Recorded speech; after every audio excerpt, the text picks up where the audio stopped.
सबको लगता है कि रूस और ईरान ने मिलकर एक ऐलान किया है कि अब हुर्मुज़ जलसंधि को किसी भी देश के लिए नहीं खोला जाएगा। ऐसे में सबसे बड़ा सवाल यह उठता है कि जब इजराइल और अमेरिका ने बड़े पैमाने पर ईरान पर अटैक किया था, तो ऐसे में रूस इस युद्ध में एंट्री क्यों ले रहा है। दोस्तों, जैसा कि आप सभी को पता होगा कि किस प्रकार से इजराइल और अमेरिका ने मिलकर बड़े पैमाने पर ईरान पर अटैक किया था और वहाँ के जो खामेनेई थे उनकी हत्या एयर स्ट्राइक के द्वारा करा दी जाती है। मतलब इन दोनों ने मिलकर ज्वाइंट सैन्य ऑपरेशन चलाया था और इनके पिताजी की हत्या, मतलब खामेनेई की हत्या एयर स्ट्राइक के द्वारा करा दी जाती है, जैसा कि इनका नाम है मुज्तबा। दोस्तों, इसके अलावा ईरान ने एक बहुत ही बड़ा बयान दिया है और कहा है कि अगर युद्ध खत्म भी हो जाता है तो हम अपने जो दुश्मन देश होंगे, खासकर इजराइल हो या फिर अमेरिका हो, तो उसको उसके लिए हुर्मुज़ जलसंधि फिर भी हम नहीं खोलेंगे। मतलब उसके लिए हुर्मुज़ जलसंधि, मतलब यह रास्ता तब भी बंद रहेगा अगर युद्ध समाप्त भी हो जाता है। लेकिन सबसे बड़ा सवाल उठता है कि आखिर रूस ने इस जंग में एंट्री क्यों लिया।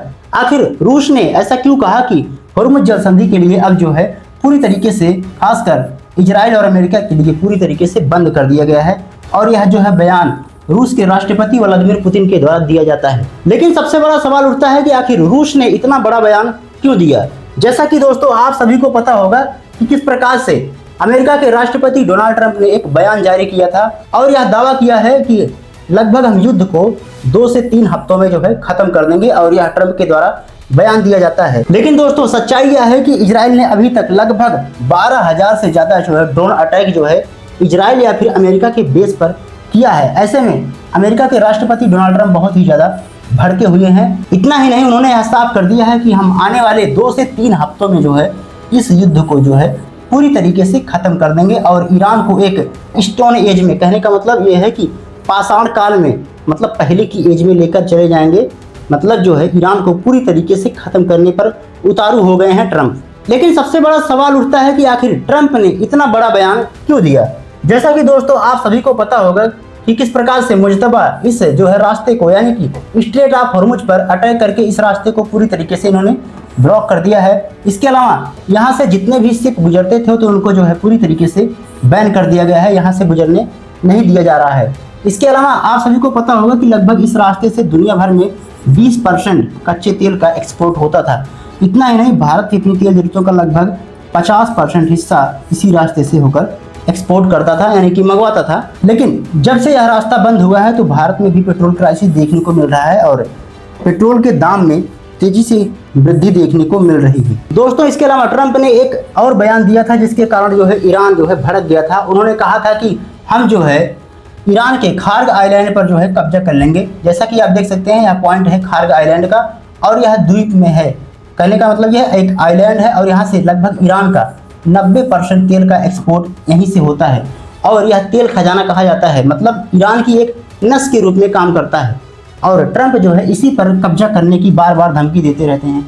जैसा कि इसका जवाबी कार्रवाई करते हुए ईरान ने बड़े पैमाने पर एक अमेजन डाटा सेंटर पर, जो कि बहरीन में स्थित था, उस पर बड़े पैमाने पर अटैक किया गया था ईरान के द्वारा। इसके अलावा ईरान ने एक जवाबी कार्रवाई करते हुए अपने जो भी हूती समर्थक थे, जैसा कि हमने पहले ही बताया था कि हूती समर्थक यमन में निवास करते हैं और उन्होंने, ईरान ने इनको यहाँ पर उतार दिया है बड़े पैमाने पर। और ये बाबर मंदेव जलसंधि है, इसको पूरी तरीके से बाधित कर दिया है। जैसा कि यहाँ से जो भी शिप सुएज नहर से होकर गुजरते थे तो इनको भी बंद कर दिया गया है। जैसा कि हमने पहले ही बताया था कि यहाँ से लगभग 10 से 12% तेल का एक्सपोर्ट यहाँ से होकर किया जाता है।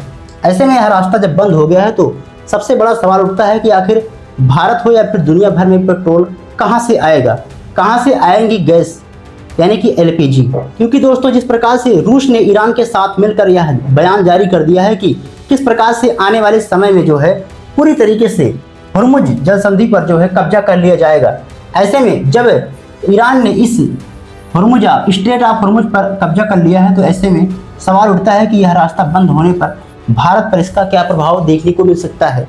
जैसा कि जब से यह रास्ता बंद हुआ है तब से पेट्रोल क्राइसिस भारत में भी देखने को मिला था। इसके अलावा भारत सरकार ने यह कहा था कि यह एक पूरी तरीके से अफवाह है और हमारे पास पर्याप्त मात्रा में पेट्रोल, डीजल या फिर गैस की उपलब्धि मौजूद है लगभग 60 दिनों तक।